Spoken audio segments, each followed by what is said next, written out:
Hey everybody, welcome to the Addiction Unlimited podcast, where you get to learn everything you want to know about addiction and recovery. I'm your host, Angela Pugh, co-founder of Kansas City Recovery, life coach, and recovering alcoholic. To learn more about me, you can listen to episode 0 on your podcast app or find us on the web at addictionunlimited.com. Hey everybody, welcome to episode number 89 of the Addiction Unlimited podcast. I'm your coach, Angela Pugh, here to help you get that clean and sober life you want. Thank you for hanging out with me today. I hope your new year has been awesome so far. I've been thinking about you guys and wondering how many of you took some time to write down your new year intentions. Most of my sessions in December and January are exactly this. I work with a lot of people who do not have addiction struggles too. I'm a life coach, and those clients have definitely been lining up to get their intentions on paper and get a process in place to make sure they can achieve everything they want this year. And many of my clients with addiction have been doing the same thing. And some of those who are really early in sobriety, we've been working on focusing on some of those micro decisions and small victories, and also plugging in some non-drinking rewards in life. And all of that stuff is just part of my process of coaching people for maximum success and making it super easy to achieve. And this ties into our topic today, 5 truths you must accept to battle addiction. Because to be effective in this battle, you have to get clear on what the F you are doing. If you are serious about making progress in anything, you have to get clear on your vision, have a plan, and it really needs to be on paper. My first lesson in the importance of writing things down was with my sponsor. He made me write everything out before I would call him to complain or vent about anything. And literally, when I called him, the first thing he asked me is, "Did you write it out?" And if my answer was no, he would just hang up. So I would go write it out, and of course I would feel 1,000 times better, and then I'd call him back. And that may sound a bit harsh to you, but I knew he wasn't being mean or unkind in any way. He was just asking me to do something good and healthy for myself. And when he became my sponsor, he told me that this was a part of his process, and I agreed to that and committed to doing that work. All he was doing was holding me accountable to what I had already committed to. And this was a huge piece of my growth and a habit that I've continued for all these years. He was teaching me self-care and personal responsibility and how to take small actions to bring myself relief. He wasn't enabling me. He was making me follow through on my commitment. I had to learn to be independent rather than codependent, because I was being lazy, really, and not writing it out. Or I wanted instant gratification by calling him and having him solve all my problems for me. That's what creates dependence. I couldn't be codependent and depend on him to give me relief. I had to learn to do things to solve my own problems, to depend on myself, to understand who I am and do the necessary things to make myself feel better, right? If he would have enabled me and took my calls without making me follow through with my responsibilities, then I would have continued to be lazy. I would have not learned how to care for myself, and I would have depended on him to solve everything for me. Instead, he gave me the tools, and he expected me to stand on my own and do the things I said I would do. He made me responsible for myself and my actions. And I want you to think about this carefully, because you want to get sober, you want to stay sober, you want your anxiety to stop driving you crazy. You want to stop worrying. You want to understand what your future will look like. You want all your relationships to get better. You want to feel better. but you want it to happen instantly without doing any work or being uncomfortable. And there is no magic wand that I can wave and make all your troubles go away. If I could do the work for everyone and make everyone sober and happy instantly, I would do it. I promise you I would. I would do it for everyone. But as we live in reality, it doesn't actually work that way. There is no one big action you can take to magically be fixed. It's a series of small actions. It's being committed to doing what's right for you, doing the things that make you feel good about yourself, that bring you relief. It's in those tiny micro decisions we make hundreds of times a day, like deciding to write it out instead of looking for the shortcut and looking for something or someone else to give you the relief you want. When you want to feel better and feel better about yourself and your life, you are the only one that can do that work and make it happen. When we're codependent, we rely on others to make us feel better. Now, fast forward a bit, when I was in college, I don't remember what part of college because I've studied a lot of things, but probably when I was studying neuropsychology or human psychology or maybe behavior psych, I don't know. But anyway, I learned that writing things out is actually its own therapeutic process. It's very healing and a great way to process through things. Then fast forward from there throughout my coaching career, as I progressed and trained more, got certified at higher levels, learned more coaching techniques and high-level achievement stuff, I started learning the importance of writing down your plan or vision and goals. And I read this on Inc.com and I wanted to share it with you. It said, you are 42% more likely to achieve your goals if you write them down. Writing your goals down not only forces you to get clear on what exactly it is that you want to accomplish, but doing so plays a part in motivating you to complete the tasks necessary for your success. That's huge. And probably the first little micro decision that most people F up, honestly. That little tiny decision to take 10 minutes to put it on paper or blow it off and just keep it in your head. You're already setting yourself up for failure. You know, I'm all about micro decisions and I'm all about creating huge changes in life in only 10 to 15 minutes a day. That's it. If you can commit to taking action just 10 to 15 minutes per day, you will be blown away at how much you can accomplish and how much you can change yourself, your feelings, and your life. It's proven stuff, my friends. You can't argue with science and research. You don't even have to commit to 10 to 15 minutes at one time. Do 5 minutes in the morning, 5 at lunch, and 5 before bed. I don't care. But all of that being said, I wanted to lay some groundwork for you, for those of you who are really ready to stop screwing around and get serious about making changes. I wanted you to know from the start that taking pen to paper is your best bet. You can get a pen and paper and take everything we talk about today and spend 10 tiny minutes putting your thoughts on paper or listing some intentions so you're clear and ready to achieve. And so you don't have to take notes or worry about coming back later and listening again when you can take notes. I've already done it for you at www.myrecoverytoolbox.com/blog. This episode is in written form with all 5 things that we're going to talk about highlighted for your convenience.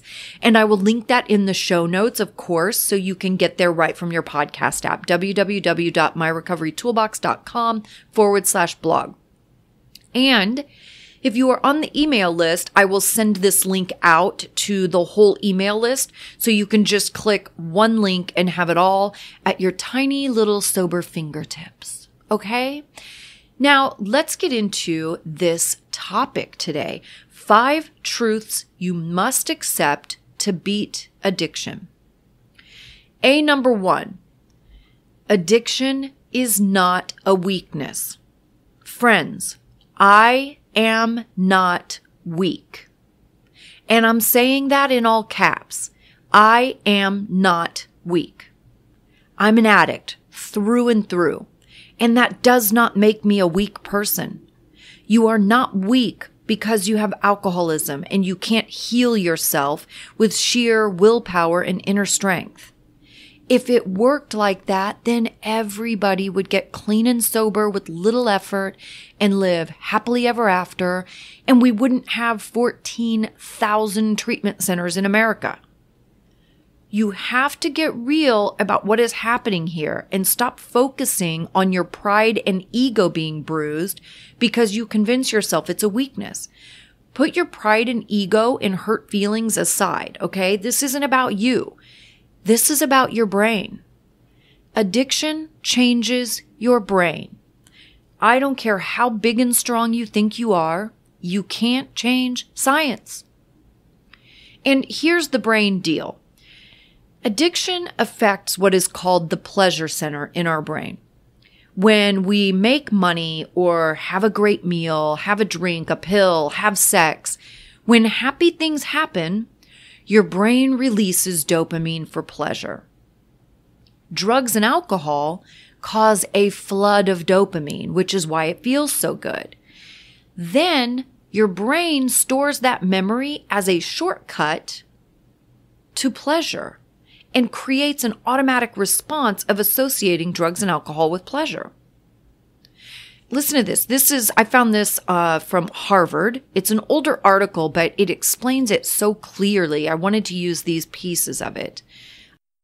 Repeated exposure to an addictive substance or behavior causes nerve cells in the nucleus accumbens and the prefrontal cortex, which is the area of the brain involved in planning and executing tasks. It causes those areas to communicate in a way that couples liking something with wanting it, in turn driving us to go after it. That is, this process motivates us to take action to seek out the source of pleasure. Now, I don't know how strong you think you are, but if you believe you can jump in there and get your neurotransmitters to behave differently and get all those chemical responses to do it your way, then you aren't human. This process has nothing to do with your strength or weakness. It's science. This is why we call it a brain disease. And to me, this is what we mean in AA when we talk about powerlessness. This is a brain illness. It changes the process in your brain. You have no control over that. The word powerless doesn't mean I'm weak and powerless in my life. It means there's a process happening inside of me that I have no power over. That's how it makes sense to me. Other people may view it a little differently. I don't know, but I assure you, I am not weak. I'm not powerless in my life, and neither are you. If you get stuck in this victim role, playing the victim, feeling sorry for yourself because you think you're weak, what you're actually doing is dodging responsibility. If you can find a way to blame it on something or someone else, then you don't have to take responsibility for yourself and your actions. I took the actions that created my alcoholism by drinking alcohol for an extended period of time, which caused my brain to be hijacked because alcohol and drugs are poison. Okay? Truth bomb. I poisoned myself over and over again. You are poisoning yourself. No one else is doing that for you. I took the actions that created my alcoholism, and now I have to take the actions to create my sobriety. The problem holding you back isn't alcoholism or being a weak human. Most of the time, it's just laziness. I truly believe 99% of the problem is laziness. You don't want to go to meetings of any sort. You don't want to tell anyone. You don't want to start journaling. You don't want to do any exercise. You don't want to practice reshaping your mindset. You don't want to go to treatment. You don't want to spend any money. You don't want to take time off work. You don't want to be uncomfortable or feel bad. You don't want to do anything. Alcoholism is not a weakness. However, laziness is. And that's totally in your power to change. And this is why I talk about laziness, because it's my biggest affliction. This is the thing that I battle on a daily basis. But it's also why all of my coaching and all of my programming is created to be as easy as possible. Because I have to spend my whole life coming up with, I call them sober hacks, right? I have to come up with sober hacks to make my sobriety easy for me to achieve, because really, internally, on a core level, I am lazy. I don't want to do anything either. That's why I make it as easy as humanly possible for you. But being an addict is not a weakness. And sometimes it's kind of weird, because where I want to support you guys in your journey and getting through some of these challenging thoughts, at the same time, it's like when you're telling me that you feel like it's a weakness and something's wrong with you and you're defective, you're saying the same thing about me. And that's just simply not the truth. I am not weak. There is nothing weak about me. And I am an addict. So it's not a weakness, okay? Big number 2, loss of control.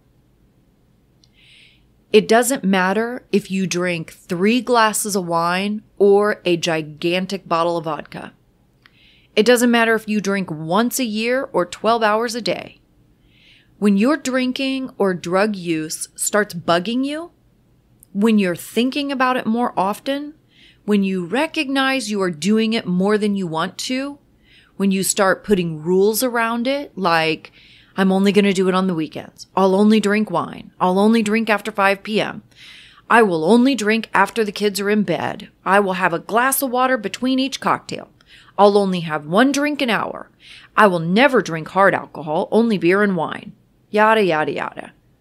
You know all the rules we try to make, and we usually screw that up too. And I know that because you wouldn't be listening to a podcast and seeking knowledge if you were doing it in a healthy way. You have to get to a place that you understand this is no longer within your control. When you're making those rules and breaking them and disappointing yourself, it's because you have lost control. When you are trying desperately to control something, it's because you've already lost control. I bring this up because so many of you want to stop over drinking, but you don't want to commit to stopping completely. And it makes me sad, to be honest, because you have yourself on a merry-go-round where you're just going in circles and you end up in the exact spot where you started, still drinking too much, still not feeling good about it, still in the battle and doing things that embarrass you or disappoint you and your family and friends. And you will get nowhere because you don't want to admit you've lost control. Remember, it's science. You're trying to play a game you can't win. It's rigged inside your brain for you to lose. That's why I say to you all the time, you have to make a commitment to stop completely. Because when you have 1 drink, you set a brain response into action that takes you to the place you don't want to be. And that's not to say that it's impossible to control it every once in a while. Even I could control my drinking every once in a while, and I'm a raging drunk. But on those few times I controlled my drinking, there was a lot of energy and planning that went into controlling it. Like, I would make sure I didn't have any alcohol at home. Then I would wait until super late to go out, so I only had a couple of hours to drink. Then I may have even had someone else drive so I couldn't leave early and go to the liquor store. All of that just to make sure I didn't drink too much. Then I would talk about that one night to everyone. I would tell everybody how great I did. I only had a few drinks. I just wasn't feeling it that night. To create this picture that I was in control because I knew I wasn't. If you know you have lost control in the situation, stop denying it. This is a life or death situation, and you have to understand that. I know it has to be difficult for those of you who don't drink a ton like I did to understand that you are in a death trap, but I'm here to tell you, you are. You've probably already recognized how manipulative addiction is, how it preys on you and it makes you feel bad. It makes you lie and hide things, and it will continue to do that. If you look closely at your life and the person you are today, I'm sure you can see some differences between you today and you at the beginning of your drinking. You can probably recognize some changes you aren't proud of, changes in your personality, becoming a person who will tell even little white lies when you never used to do that, becoming a person who will have a few drinks and drive your kids when you know that's not acceptable. Even if you aren't completely drunk, your reaction time is off, your attention is lacking, your judgment is impaired, which I think is obvious by the fact that you will have a few drinks and drive your kids. Your judgment's impaired. Even after only a couple of drinks, it's not a great idea to drive. But we rationalize our actions because we don't want to give up drinking just to drive. What I really want you to understand is alcohol and drugs can kill you in a million ways, and you don't have to be all that drunk for it to happen. I can tell you a story of a woman who, after only a few glasses of wine, slipped in the shower, fell through her glass shower door, laying on her bathroom floor, bleeding to death. Or the dads who had a few drinks together while their son's baseball team was playing a game. They ended up in a fight. One punch was thrown, and as the guy fell to the ground, he hit his head on the curb, caused his brain to swell, and he died an hour later at the hospital. These are extreme examples, but I want you to understand that this will kill you. It may be in illness, various cancers that are related to alcohol abuse, seizures and alcohol withdrawal, driving drunk like me, a simple fall down the stairs because you lost your balance, or you get so depressed and sad and disappointed in yourself that you take your own life because you feel like you'll never win the battle. There are a million ways that alcohol can cause you harm, and it has nothing to do with who you are, how much money you have, or how great you think your life is. Understand that addiction is progressive. It will continue to get worse, and it will single-handedly destroy your life if you give it the chance. I promise you, I never thought I would end up in jail. I am not a person who goes to jail. I don't come from a family where jail is normal. Okay? But there I was. Not because I did anything crazy either. I ended up in jail because I had a DUI, and you're not supposed to drink while you're going through the legal system. But like a good alcoholic, I kept drinking, and I got caught. So there I was, in jail, because I was so committed to my alcoholism that I wasn't even willing to give it up to avoid jail. That's how crazy this is.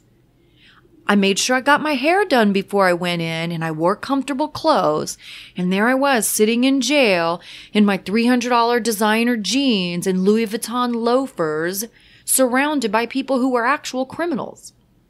If you think for a moment this stuff can't happen to you, just wait, because you aren't in control. If you recognize you've lost control of your drinking and you don't get committed to stopping, it will continue to get worse, and it will ruin you, or even worse, kill you. Or kill someone else, which, as you know, was almost my story. Numero 3. Number 3. Having a nice life doesn't mean you can't be addicted. Addiction doesn't have a look. And this is huge.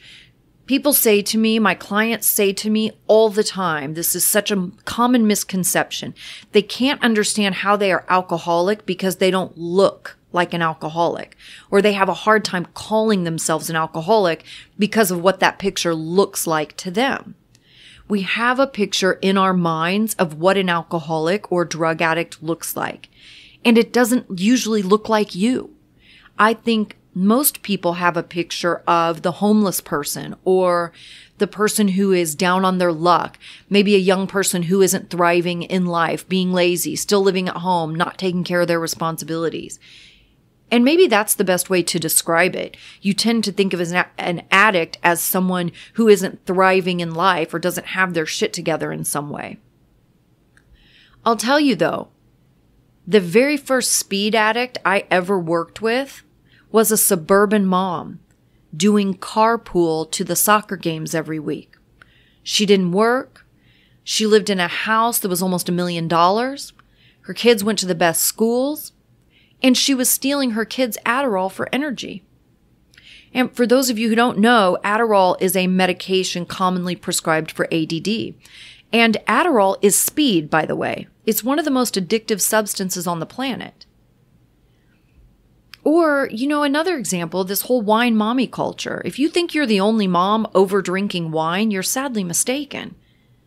I could also tell you about a business owner I worked with a long time ago, multimillionaire, crazy successful business, drove a $100,000 car, good-looking guy, gorgeous wife, who is like one of the sweetest, kindest people I've ever met. I love her.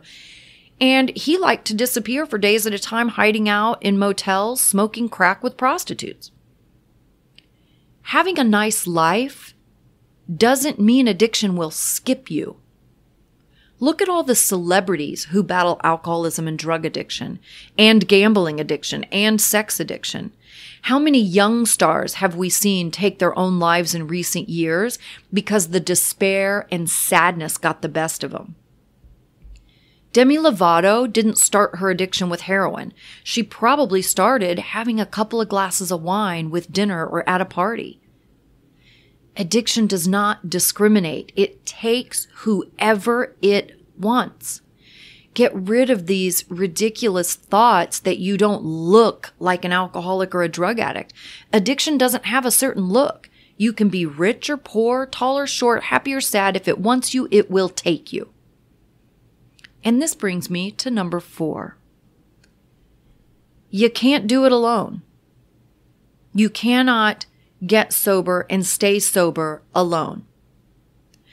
Listen, addiction needs a certain set of circumstances in order for it to live and thrive inside of you. It needs you to be isolated and lonely on some level. It needs you to feel bad about yourself and not believe in yourself. It needs you to have secrets that you are hiding. It needs you to be codependent so it can be your savior. And when I say isolated, I don't mean that you're never around people or that you're hiding out at home like a hermit. Sometimes that is the case.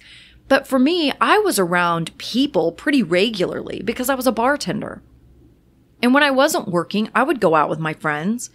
There were definitely times that I was very much alone at home and feeling sad. Mostly because I would go home at the end of the night, right? Like I would go out to the bars with all my friends, but then when I would go home after the bars closed, I would be by myself and sad. But for the most part, I was around people. My isolation really was inside of me because I isolated myself from true connections. My walls were super high and all my friendships were surface level because I needed to hide who I was. And my friends weren't real friends. They were drinking friends. So I was isolated in the sense that no one knew who I was on the inside.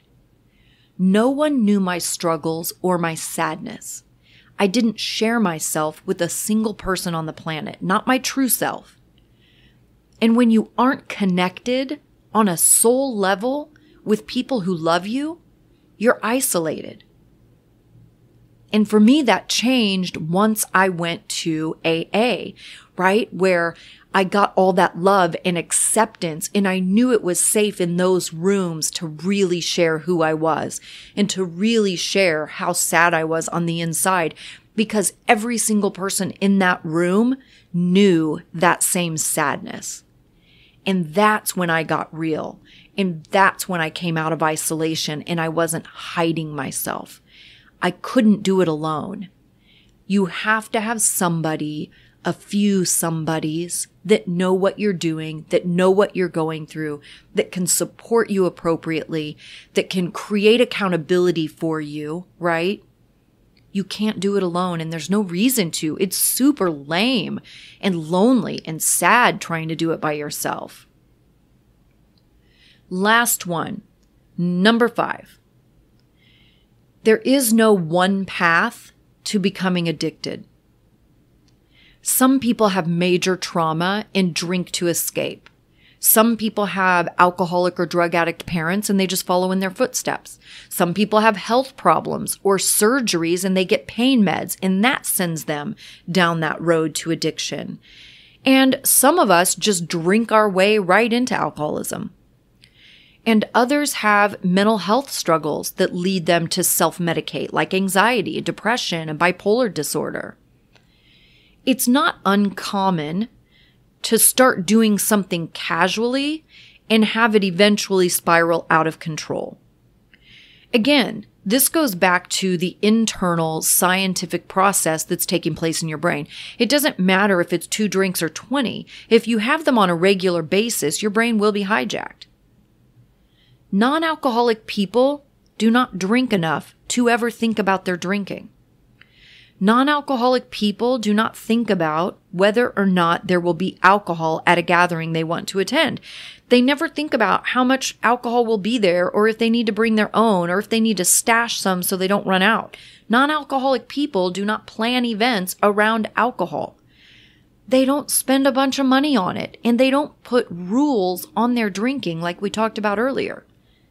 And I promise you, non-alcoholic people will not drink anymore when they do something to embarrass themselves or their families or their partner. If they overdrink one night and do something crazy, they won't do it again. If they happen to get a DUI somehow, super rare, but if a non-alcoholic person got a DUI, it would be the only one because they will cut out drinking immediately. It's only addicted people that will continue partaking in substance even when it's causing problems.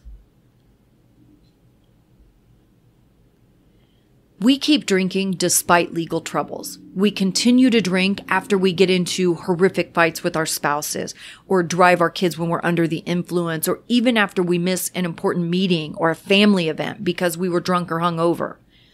Non-alcoholic people never wonder if they are alcoholic because they never think about alcohol, because they don't drink enough to wonder if they are drinking too much. And just like there is no one path to addiction, there's also not one path to recovery. There are certain things you have to do if you want to recover and be free from all the anxiety and drama and heartbreak of addiction. You have to make a commitment and be diligent in working on yourself even when you don't feel like it.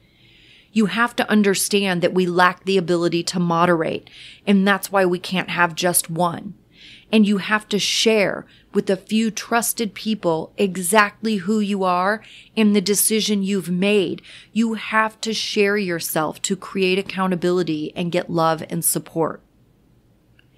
Now, before we close, let's recap. 5 truths you must accept to battle addiction. 1, addiction is not a weakness.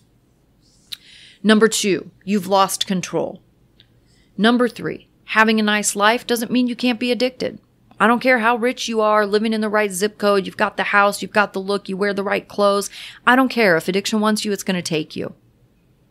You can't do it alone. Stop isolating yourself, people. Stop hiding from who you are. Find some people you trust and love and that trust and love you, and let's get this thing handled, okay? Stop trying to do it alone. And number 5, there's no one path to becoming addicted. Again, if you are listening to this and wishing you could take some notes, I've already done it for you. You can get it at www.myrecoverytoolbox.com/blog, and I will link that in the show notes so you can get it right from your podcast app. And for those of you who want more support and you're ready to take big steps and get off this roller coaster ride of clean and relapse, sober and relapse, making promises to yourself, then breaking them, you can always work with me directly, and I will link that in the show notes as well. And remember too, we just did our first round of updates on the Recovery Starter Kit. So if you already own the Recovery Starter Kit, it's a great time to go back through it, get yourself back on track, get yourself some new accountability, just go through that program again, do a little reboot and reset and recharge. And if you're interested in the starter kit, definitely jump over there and grab it at www.myrecoverytoolbox.com. I'll link that in the show notes as well. But you have lifetime access to that product. It's super inexpensive. And you will have it forever as I consistently update it. I'll always update it as I learn new tools and techniques and new research. So it will kind of always consistently be a new product, totally worth the money. It's so cheap, you guys, and you have it forever. It's a great tool to use forever and ever and ever. So that's all I've got for today. I hope you love this episode. I hope there's a lot of great information. Again, don't worry about grabbing a pen and paper and listening to it again if you don't want to take notes. Just jump over there and grab that on the blog. I'll link it in the show notes. I hope you're having a fantastic day. Thank you again for spending some time with me, and I will see you next week. You've reached the end of another great episode of the Addiction Unlimited podcast. Candid and honest conversation about addiction and recovery. Be sure to visit us at addictionunlimited.com to join the conversation and access show notes and links to everything we talked about. Love this episode? Please take 30 seconds to subscribe, rate, and review on iTunes to help us improve and give you the information you want. Thanks for listening. See you next week.